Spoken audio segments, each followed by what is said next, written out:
stories of compassion and wisdom.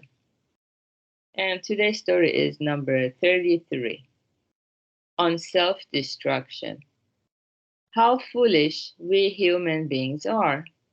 Despite knowing better, we let ourselves be destroyed by things like pride, stubbornness, and desire for fame and wealth.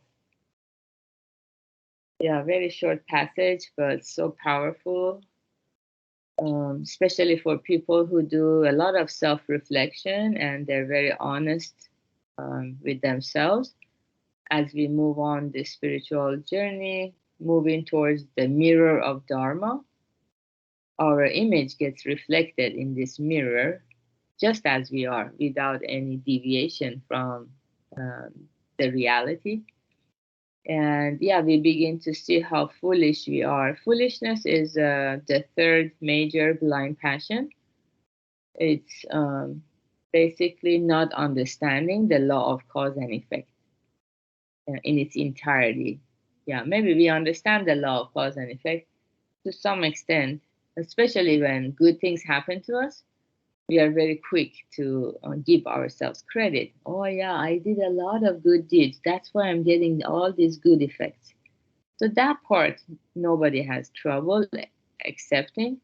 But then when it comes to bad causes produce bad effects, somehow we don't understand because we don't have awareness of anything bad we might have done to get this bad effect.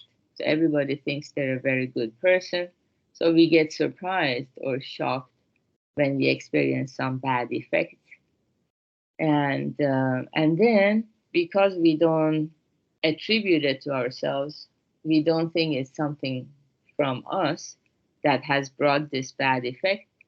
Instead, we resent others, we develop animosity or hold grudge, and we become bitter. And yeah, many of the meetup members who come to us, I say, what brought you here today? And they say as they're getting older, they don't want to become a bitter person. And yeah, they don't want to get hardened. You know, life is hard. Life has a lot of challenges. And the longer we live, the more setbacks we might experience. So if we don't rely on spirituality and the intangible assets. So sometimes, yeah, we develop some kind of bitterness or resentment, and without our knowing, there is no more joy of being alive as a human.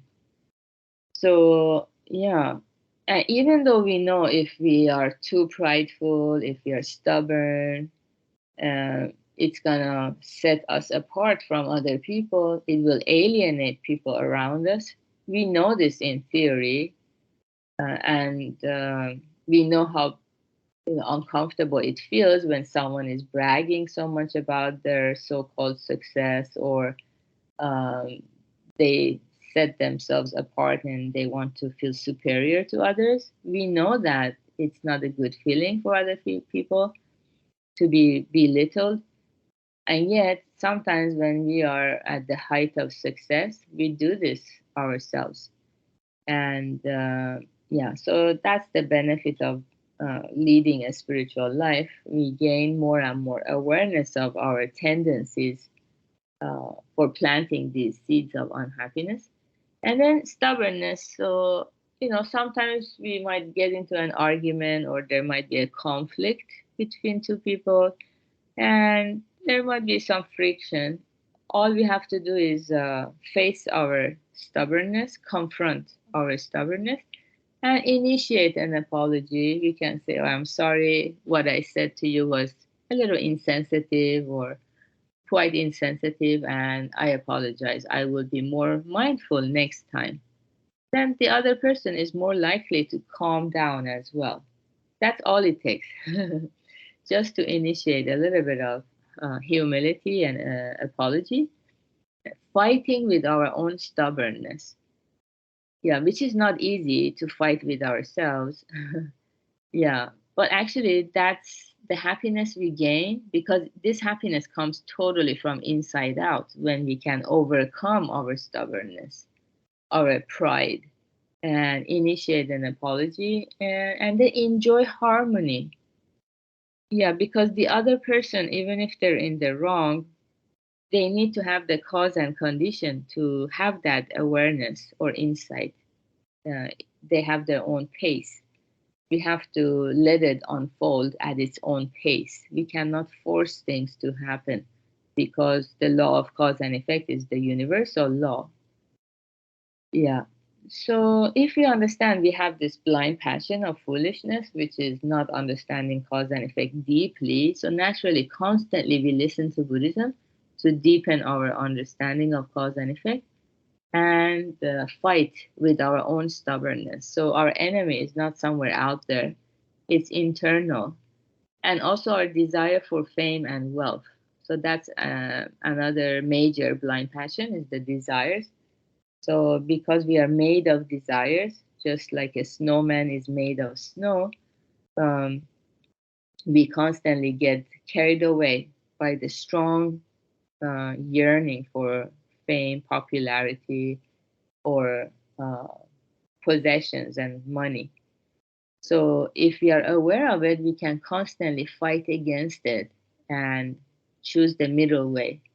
But if we are not aware, we get carried away. And not only do we plant seeds of unhappiness, we hurt other people, and then we have to get the harvest.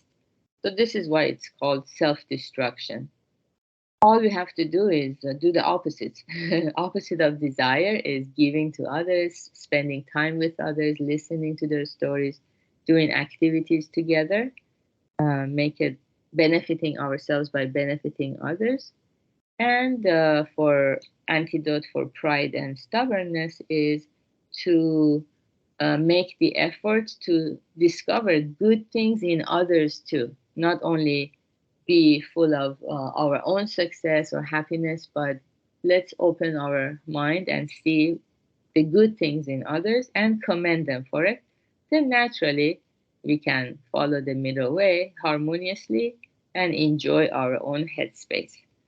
And certainly, this recitation meditation is a big help. So I'm very happy that we're all here, and especially on this beginning of the week.